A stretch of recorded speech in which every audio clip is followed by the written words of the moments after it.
What's up, my Financial Fit fam? Adam here, and welcome back as always. Many people think the stock market is a risky place to put your money.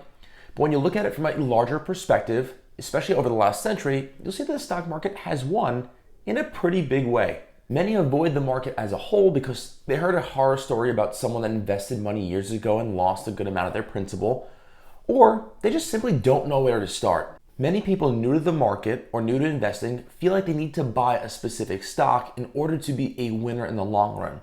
And that's far from the truth. So you want to wet your beak, but you want to mitigate your risk as well. Well, in today's video, we're going to give you an introductory course into exchange traded funds, or ETFs. So let's get going.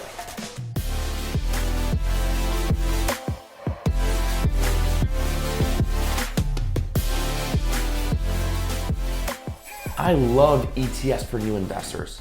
It helps with the diversification of your portfolio, and it also decreases overall risk.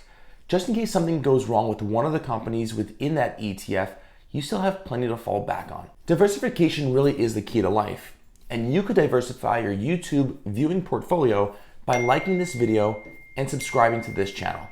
An exchange traded fund, also called an ETF, is an investment vehicle that follows an index like the S&P 500, a sector like healthcare or technology, a commodity like oil or gold, or any other asset. Another asset like real estate, for example.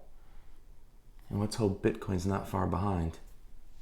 What makes ETF special is the fact that you can buy or sell them on any stock exchange, just like you would a traditional stock. This makes it a lot easier to get in and out of and makes them more liquid. Most people think about investing and think about buying one stock in particular. And while you can most certainly do that, to put it into a different light, it's as if you were going to the grocery store only to buy one item, like milk. On the other hand, ETFs act more like a grocery basket, and you'd fill that basket with a combination of all the assets we discussed earlier.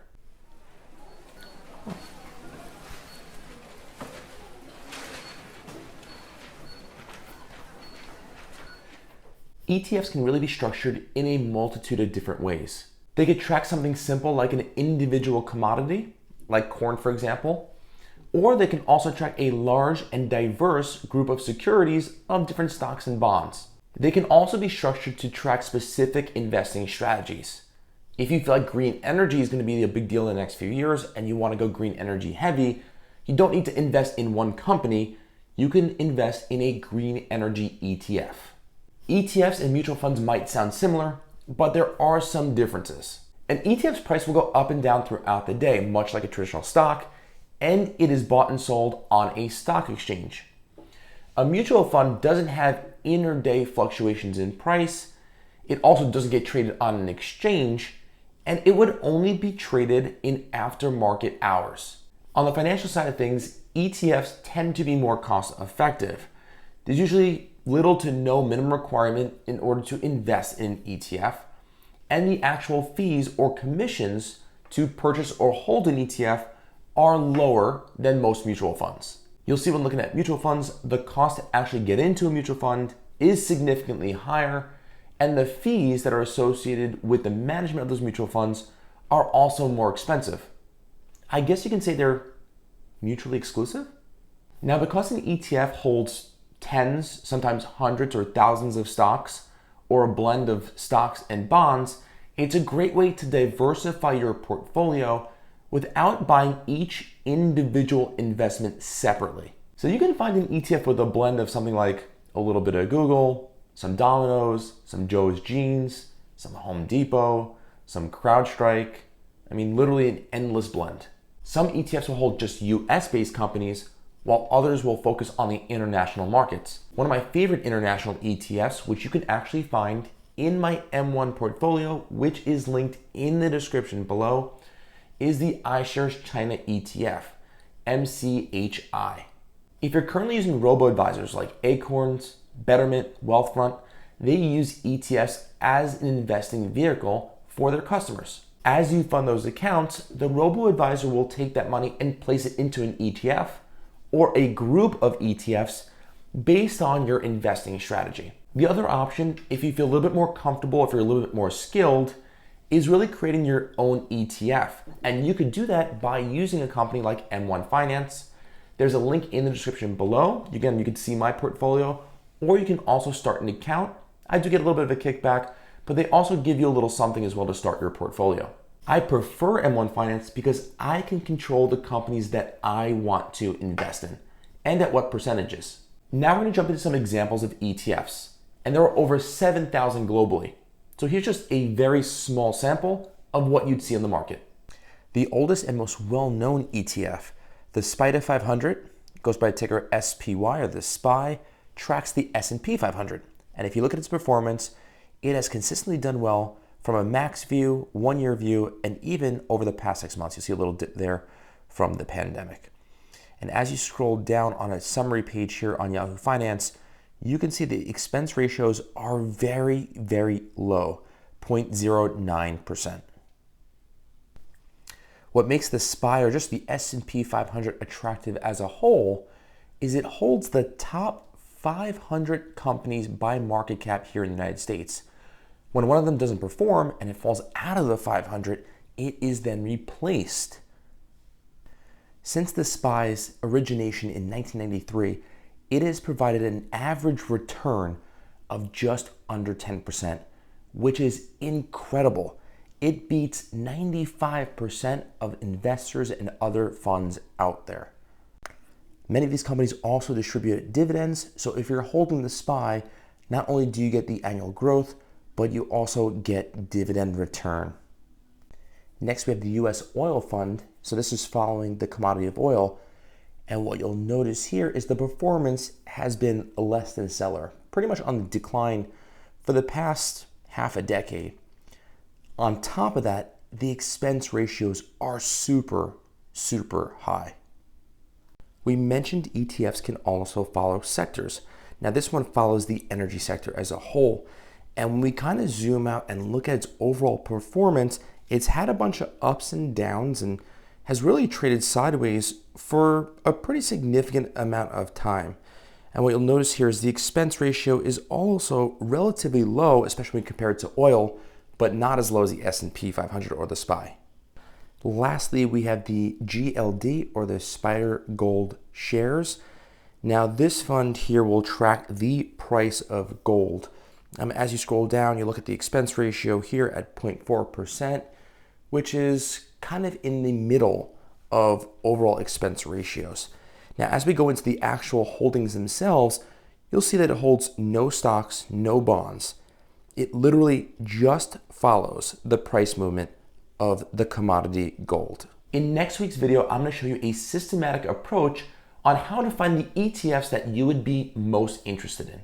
Now, before you make any investment, it's important to know the pros and cons behind each investment vehicle. And in today's video, we're talking about ETFs. So you have access to many stocks across many industries.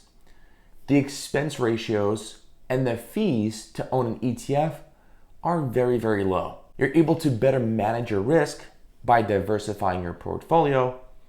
And there are ETFs that track specific industries so that if you believe in a certain sector, you can spread your money across multiple companies within that industry in particular. And now for the downside. There are two different ways that ETFs can be managed. One are passive ETFs with very, very low expense fees. The others are actively managed ETFs where the expense fees are higher. And this is because stocks are being traded in and out of that fund at pretty regular intervals. Great example would be ARK's Innovation ETF, or really any of the ARK ETFs for that matter. When you buy an ETF that focuses on a specific industry, and that industry struggles as a whole, even though your investment is diversified, you'll most likely lose money.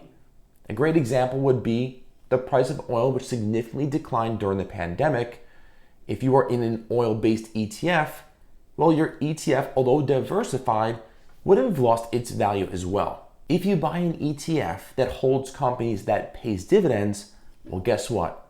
You're also going to get a piece of that dividend as well. Just as a reminder, a dividend is when a company pays out part of its profits to its shareholders. Does Apple pay a dividend?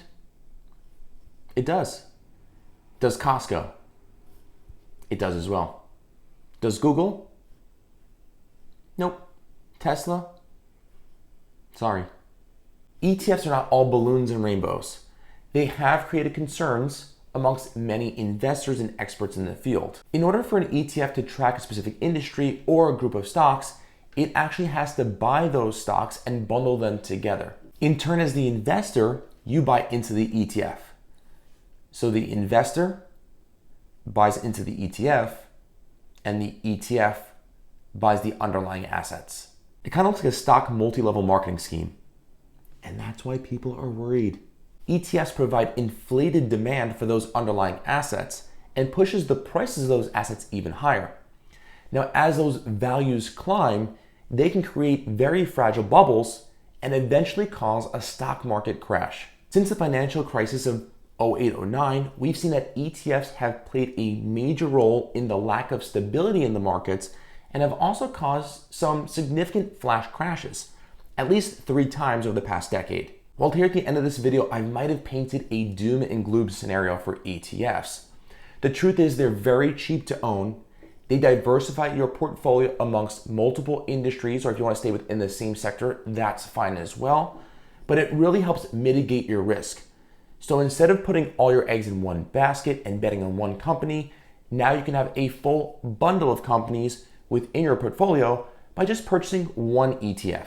There is currently over $5 trillion invested in ETFs, and experts suggest that the amount of money being poured into ETFs on a daily basis will push that from 5 trillion to over 10 trillion in just several years. To take a look at the ETFs that I personally invest in, and some of the stocks as well, again, you can look in the description for the M1 Finance link. I put it all out there.